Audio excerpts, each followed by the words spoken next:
What is up, enthusiasts? It is Cedar Flags here, and welcome back to another one of my videos. So today we are going back to Cedar Point to talk about the one and the only Top Thrill Dragster, the proclaimed coaster that opened up back in 2003 and closed in 2021.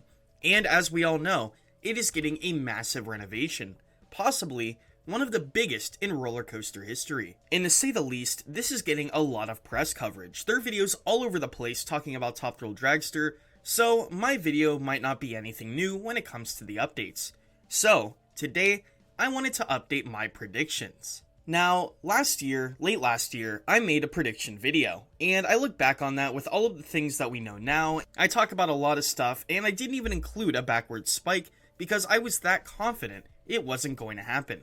Well, now we know that there are footers all over the place for something right behind Dragster, so to say the least, I think something interesting is going on. So today, I'm going to predict Top Thrill Dragster once again, and make an updated version in No Limits 2. This is Cedar Flags, and today, we are going to go through my May 2023 Top Thrill Dragster prediction. So this is like something I'm going to do until the next major update of Top Thrill Dragster. Ever since December when I made my last prediction, I actually got to go to the park and see everything up close, and see what they're doing. And very similar to that update video, I will link that in the description, everything looks pretty much the same.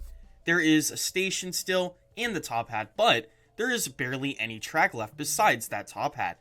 And there's also a crane that is installing something on the top hat as well. Anyways, the first thing I want to cover is that I am now unsure of what the manufacturer is going to be. And that is basically because I don't know if Zamperla is that worthy of making something like a backward spike. Yes, they've made concepts for backwards launch coasters before, like the Double Heart, but these are stationary tracks.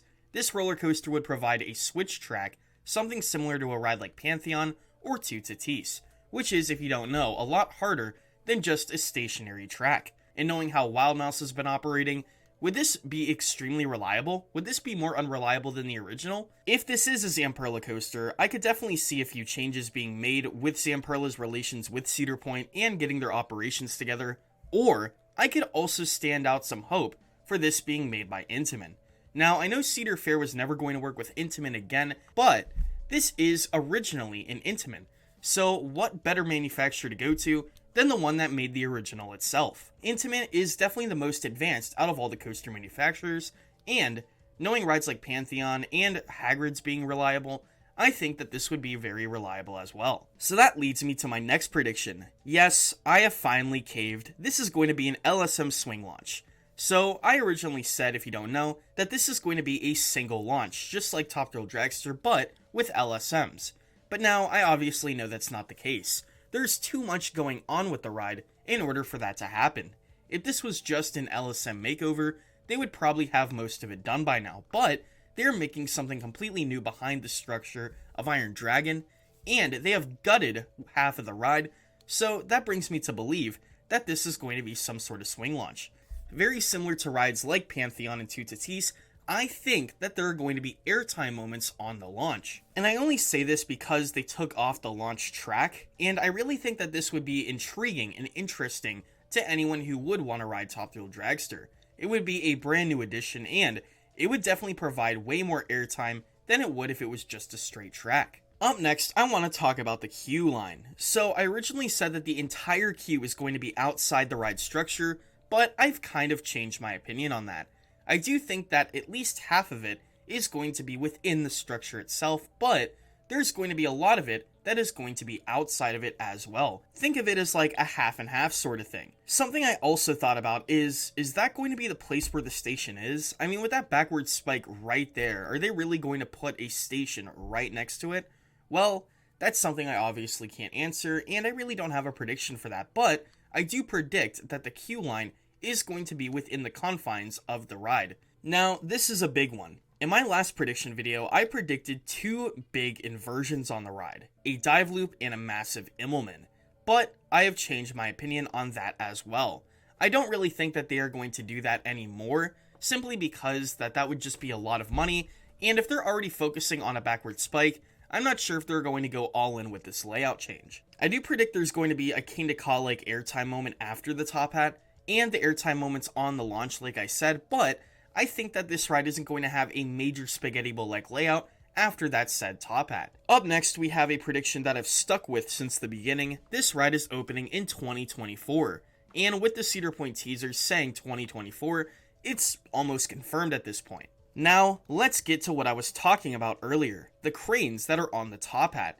Now, a lot of people are speculating if they're taking the top hat down, or if they're changing it to something else, but I wholeheartedly believe that the top hat is staying where it is, but with a repaint. And that brings us to my final prediction, the backwards twisted spike. Looking at what they've done so far, it's almost confirmed. Now, I don't know necessarily if it's going to be a twisted spike, but it is definitely leaning towards that. So, if there is a twisted spike, how tall would it be? Well, I don't know if it would break the 500-foot barrier, so I'm going to aim for about 420-430 feet, around the same height as the top hat itself. Now, this would definitely be very controversial, but there would still be a plethora of records for Cedar Point to choose from. The tallest multi-launch roller coaster on Earth, or even the tallest backwards-going roller coaster on the planet as well. I compiled all of these into a No Limits 2 project, so let me know what you think about this, and I will see you after.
So that was my concept for now, but it may change with the new information that we gather over the next few months, because in a year's time I could definitely see this being completed. Anyways, until next time, check out the links in my description for the original prediction video and my links in the description including merch and other accounts. This is Cedar Flags, and I'll see you all later.